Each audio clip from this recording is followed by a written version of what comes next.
Subscribe करें हमारे channel को और साथ में दबाएं इस घंटे को हमारा वीडियो सबसे पहले देखने के लिए। अगर एक शौहर अपनी बीवी के खिलाफ कोर्ट में केस करता है, अगर बीवी अपने शौहर के खिलाफ कोर्ट में जाती है, तो बताइए मुसलमानों की इज्जत को खरीद करती है नहीं? अगर हमने अपनी बीवी को, अगर हमने अपनी बेटी को, अगर हमने अपनी बहू को मजबूर किया है कोर्ट जाने पर, तो बोलो मुसलमान हमारी बेगैरती है। आज बच्चियों पर जुल्म का बाजार ऐसा गर्म होता है, ऐसा गर्म होता है तो मजबूर होती है कोर्ट जाने को, और जब कोर्ट को जाती है तो बताओ पूरा समाज बदनाम होता है। मेरे भाई अच्छी तरह समझिए, कोर्ट कचहरी जाना ये मोमिन की शान नहीं है, ये मोमिन की पहचान नहीं है, ये फासिक की, जालिम की, काफिर की पहचान। एक बात समझिए, आप जुल्म को रवाज मत कीजिए। आप शादी ब्याह का मौका हो या दुनिया की किसी तकलीफ का मौका हो, बेजा खर्च, फजूल खर्ची से परहेज कीजिए। अल्लाह के रसूल सल्लल्लाहु अलैहि वसल्लम ने फरमाया, सबसे बाबरकत निकाह वो है जिसमें सबसे कम खर्च किया जाए। और आज मुसलमान कहते हैं कि सबसे बढ़िया निकाह वो है जिसमें खूब बैंड बाजे बजाए। और ये सच्चाई है कि नहीं? आलिम साहब, काजी साहब, मुफ्ती साहब, हाजी साहब, नमाजी साहब सब बराबर, कोई इसमें बड़ी नहीं है। मुस्लिम ना हाजी साहब ठीक रहते हैं ना आलिम साहब ठीक रहते हैं। हज़रत अमीर शरीयत मौलाना सैयद मोहम्मद वली रहमानी रहमतुल्लाह अलैह प्रोग्राम में आए तो लोगों ने कहा कि हज़रत साहब आए हैं तो बच्चों का निकाह करवा दो। 4-5 बच्चों का निकाह होना था। हज़रत ने कहा कि जब हम निकाह पढ़ाएंगे अगर तुमने कुछ लेन देन नहीं किया हो, अगर लेन देन किया हो तो निकाह नहीं कराया। एक लड़के को बुलाया, तुम्हारा नाम क्या है? तुम्हारे अब्बा का नाम सुना? अब्बा बोला। उसके अब्बा आ गए, तुम्हारी शादी कहाँ हो रही है? फलां जगह। उसका नाम क्या? बोला उसको। अब पूछा हज़रत ने कि क्या आपने कुछ दिया भी है इसे? दोबा लेन देन। हज़रत ने बेटी वाले को पूछा क्या जी तुमने कुछ दिया है इनको हाजी साहब को? तो उसने ऐसे से हिलाया देना, जबान से बोला नहीं। तो हज़रत समझ गए अल्लाह के वली थे। हज़रत ने जोर से कहा झूठ बोलता है, सच बोल लिया है कि नहीं? तो अब असल में हाजी साहब ने कहा था कुछ देना होना मत तुमको जानता है, चुपचाप 5 लाख दे दे, चुपचाप 5 लाख दे दे। ये जो चुपचाप 5 लाख है, ये मोमिन के सीने पर पूरे छाप है कि नहीं? बोलिए तो छाप दुनिया में छुपा दीजिएगा, ऊपर छुपाइएगा। इतने कोड़े पड़ेंगे कि गिनती के लिए आपको चाहिए। ये जो हमारे समाज में चुपचाप 5 लाख आया है ना, ये अल्लाह की शरीयत में वो हराम है, जिस हराम का जवाब आपको देना है। एक आदमी हमारे दफ्तर में आता है और कहता है कि हज़रत इमारत शरिया से मदद दिलवा दीजिए। क्यों? बेटी की शादी करनी है। हमने कहा इमारत शरिया से कितना पैसा मिलेगा? 5,000, 10,000 से शादी हो जाएगी। कहा इस बार अगर इसकी शादी नहीं हुई तो या तो ये मरेगी या इसको मार दो। बेटी की तरफ इशारा करेगा, इस बार इसकी शादी नहीं हुई तो या ये मरेगी या इसको मार दो। ऐसा क्या हो गया? कहा इसकी उम्र 38 साल हो गई है, कई रिश्ते आए और छूट गए, कोई 1 लाख मांगता है, कोई 1.5 लाख मांगता है। ये पहला रिश्ता आया जिसने 50,000 मांगा। अब अगर इस बार भी नहीं हुई शादी तो इसको मारेंगे। बताओ मुसलमानों, बेगैरती की हद है। अगर हमारा कोई भाई अपनी बेटी को मारने पर मजबूर होता है सिर्फ इसलिए कि तुम्हारे मुजालमे की वजह से उसकी नींद हराम हो गई, उसका जीना हराम हो गया, क्या बेटी को पैदा करना उसका जुर्म? बेटी की पैदाइश पर अल्लाह के रसूल ने जन्नत की बशारत सुनाई, उसकी परवरिश पर, उसकी तालीम पर, उसकी शादी करने वाले पर अल्लाह के नबी ने फरमाया कि बेटी का बाप जो अपनी बेटी को पढ़ाए, उसकी परवरिश करे, उसकी शादी कर दे, वो और मैं जन्नत में ऐसे रहूं। जिस बेटी की पैदाइश पर रसूलुल्लाह ने अपने साथ जन्नत में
समझिए इन चीजों को।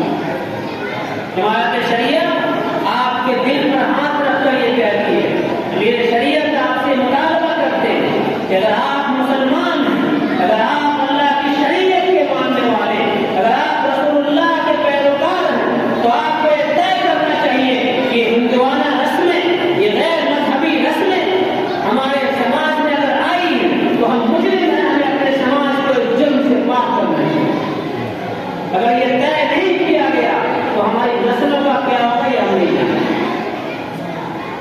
निकाह के बाद जब बच्चियां घर आती हैं तो वो औरतें हमारी वो माएँ जो अपनी बेटियों को थोड़ी तरह सजा कर रखती है, जब बहू घर में आती है वो तेवर कर जाता है। अरे वो भी किसी की बेटी है, 22 साल पालने के बाद सारे सामान्य जहेज के साथ उसने अपनी बेटी को आपके घर भेजा, तो आपको तो उसका एहतराम करना चाहिए, उससे मोहब्बत करनी चाहिए। लेकिन क्या होता है हमारे यहाँ, बेटी कितनी भी गलती करे तो हंस के डाल देते, और बहू से अगर थोड़ी सी गलती हो गई तो फिर फलानिया की बेटी जो आई है तो ढंगे नहीं है, बोलते कि नहीं बोलते नहीं। जो फलानिया की बेटी को आप अपनी बेटी क्यों नहीं समझते, वो भी किसी की बेटी है नहीं। ये नजरिया बदलता है तो फिर घर का माहौल जहन्नम बन जाता है। वो बेटी ये समझती है कि हमारे बाप ने इतना सामान दिया, इतना नकदी दिया, तो हम तो महारानी बन के आ रहे थे, और आप कहते हैं तुमको कपड़ा भी धुलना पड़ेगा और खाना भी बनाना पड़ेगा और पोछा भी लगाना पड़ेगा, तो वो कहती हम क्यों करेंगे, हम तो इतना लेके आए नहीं। फिर चलता है टक्कर और मामला पहुंच जाता है खाने और फोटो। गलत है कि नहीं? आप दूसरों की बेटी को अपनी बेटी समझिए, यह आपकी ईमानी जिम्मेदारी है। अगर आप ये समझ लेंगे तो इंशाअल्लाह ये सारे मसाइल खत्म होंगे। और बेटियां अपने सास को, अपने ससुर को अपना बाप समझ लें, कभी झगड़ा नहीं। वो भी दिमाग बना के आती है कि मेरी माँ और सास मेरी सास। हमारी बच्चियों की तरबियत में कमी होती है। याद रखिए रसूलुल्लाह सल्लल्लाहु अलैहि वसल्लम की बेटी डॉक्टर हज़रत फातिमा ज़हरा सरदार जन्नत ख़वातीन, उनसे प्यारी, उनसे मोहतरम कोई बेटी नहीं हो सकती। लेकिन जब फातिमा अली के घर गई तो कितनी मशक्क़तें उठानी पड़ी, कितनी तकलीफें बर्दाश्त करनी पड़ी। आज तो नल खोला और पानी आ गया, उनको तो पानी लाने कितनी दूर जाना पड़ता था, कमर पे ठेले पर बैठे पानी लाना, लेकिन कभी बाप से नहीं कहा कि अब्बा कहाँ शादी कर दिया आपने, मजदूर बन के हम नौकरानी बन गए, कभी शिकायत नहीं। और आज क्या होता है, आज हमारी बेटी ससुराल गई, सास ने कह दिया कि 5 आदमी घर में सबका खाना बनाना है आपको, तो फौरन फोन लगाती है। हम कभी अपने घर में अब्बा खाना बनाए थे, यहाँ 5 आदमी खाना बनाने कहती है। बाप भी माशाअल्लाह समझाएगा नहीं कि बेटी क्या करोगे कर लो, वो भी तुम्हारा ही घर नहीं, बाप भी आज समेटा और पहुंच के आ रहे हैं, मेरी बेटी को नौबत में रखा। क्या तरबियत की आपने बेटी, ऐसी तरबियत समझिए इन चीजों को। और नतीजा दोनों तरफ से हो, बेटियों का मिजाज ये बनाई कि तुम जिस घर में जा रही हो तुम्हारा अपना घर है, उसको अपने घर की तरह देखना। जिस तरह तुमको हमने कभी मारा, कभी डांटा, तुम हंस के डाल गए, उसी तरह तुम्हारे सास ससुर, तुम्हारे माँ बाप, वो तुमको डांटेंगे, डपटेंगे, तुमको हंस के डाल गए। ये तरबियत देंगे तो घर का माहौल जन्नत नुमा होगा, और तरबियत में कमी होगी तो घर का माहौल जहन्नम होगा। ये सब हम लोगों के करने के काम हैं। आपसे बहुत अदब के साथ, बहुत दर्द के साथ, बहुत फिक्र के साथ ये गुजारिश है कि निकाह में जितनी गैर मजहबी बातें शामिल हो गई उनको खत्म कीजिए, और अगर नहीं करेंगे तो फिर इस मुल्क में जो हालात हैं, इस मुल्क का कानून भी कहता है कि जहेज देने वाला अपराधी, हम लोग क्या कहते हैं, अरे हमको आप दे रहे हैं, बेटी को जो देना है दे दीजिए। और आजकल तो जमाना बहुत तेज हो गया है, तो लोग कहते हैं कि अगर मेरे बेटा के अकाउंट में पैसा दीजिएगा तो पुलिस पकड़ सकती है। तो ऐसा कीजिए कि बेटी के नाम से जो अकाउंट है उसी में पैसा ट्रांसफर कर दीजिए, कहते कि नहीं करते खोलिए, टेक्निक इस्तेमाल किया जाता है हराम खोरी। मैं साफ लफ्ज़ बोलता हूँ, ये हराम खोरी है। अभी एक मामला दारुल में आया, रिश्ता निभा नहीं, लड़की के बाप ने बहुत कुछ दिया था, लेकिन ससुराल वालों ने इतना जुल्म किया, वो कहते थे कि लालच बुरी बला है, तो 5 लाख के बजाय उसने 10 लाख दे दिया था, तो सोचा कि 4 लाख और मिल जाए, हराम खोरी का मिजाज। तो शादी के बाद 10 लाख के अलावा और चाहिए था, टॉर्चर इतना किया कि लड़की मजबूर हो गई रिश्ता तोड़ने को। दारुल कज़ा है फलाओ। अब फला के वक्त हमने कहा भाई आपने जो लेन देन इसका है, सामान जायज है, नकदी है, वो वापस कर दीजिए। तो अब सोचिए 10 लाख की रकम तो छोटी रकम कहते हैं, 10 लाख जो दिया था तो वो घर बनाने के लिए दिया था ना, का तोड़ के दे देंगे इसको हम। बात समझ रहे हैं आप, यानी नहीं गए। तो हमने कहा जाओ घर पर लिख दो कि ये घर हराम से बना हुआ जहन्नम है, माँ पर तुम्हारा क्या करें? बेगैरती की इंतहा ये।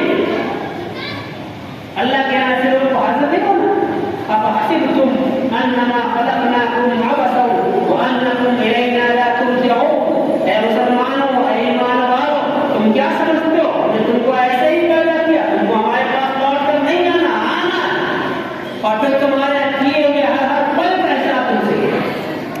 इसलिए समझिए जो मोमिन है, अल्लाह पर और आखिरत के दिन पर यकीन, तो उन कामों को कीजिए जो अल्लाह ने मुतालबा किया, उन कामों से रुकिए जिससे अल्लाह ने मना किया।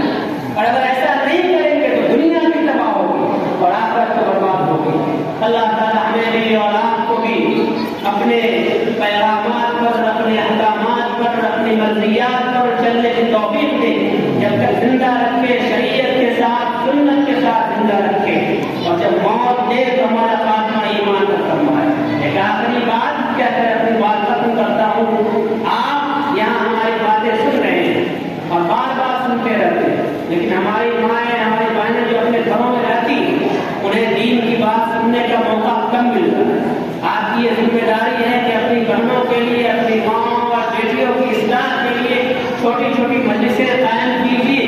महीने में, हफ्ते में किसी आलिम को बुलाकर दीन की बातें करवाइए, ताकि वो भी समझे कि दीन क्या है, पर्दा क्या है, शरीयत क्या है। आज जो बेपर्दगी है, बच्चियों के भागने की शिकायतें मिल रही हैं, क्यों मिल रही हैं? इसलिए कि हमारी बेटियां चचेरे भाई के साथ, खलेरे भाई के साथ, मेरे भाई के साथ, ममेरे भाई के साथ, देवर के साथ धड़ल्ले से बात करती है, और हम लोग भी इसको गलत नहीं समझते, जबकि अल्लाह ने इससे मना किया। वही चचेरा भाई, वही खलेरा भाई जब धीरे धीरे धीरे धीरे मोहब्बत बढ़ती है तो लेकर चला जाता है, फिर हम कहते हैं कि गलत हो गया, इज्जत चली गई। लेकिन मेरे भाई, हम जब तक शरीयत को नहीं समझेंगे, अपनी बेटियों को नहीं समझाएंगे कि तुम्हारे लिए उससे बात करना जायज नहीं, तो फिर वो बच्चियां रुकेंगी नहीं। जब बात करेंगी तो फिर मामला बढ़ेगा और इज्जत जाएगी। अपनी बच्चियों को ये समझाने के लिए हमारे घरों में छोटी छोटी मजलिसें कायम होनी चाहिए, ताकि वो दीन को समझे, वो समझे कि पर्दा क्या है। अभी जो कर्नाटक में नाटक हुआ, ये जानते नहीं जानते आप, लेकिन एक बच्ची ने ये साबित कर दिया कि मोहम्मद रसूलुल्लाह की मानने वाली फातिमा की बेटियां सब कुछ बर्दाश्त कर सकती हैं, अपने पर्दे से समझौता नहीं कर सकती। आपको अपनी बेटियों को ये समझाना होगा कि मौका खुशी का हो या गम का, तुम्हारे सरों पर जो ये दुपट्टा, ये फातिमा की चादर है, इसे तुम उतरने नहीं देना। ये जरूरी बातें थी जो मैंने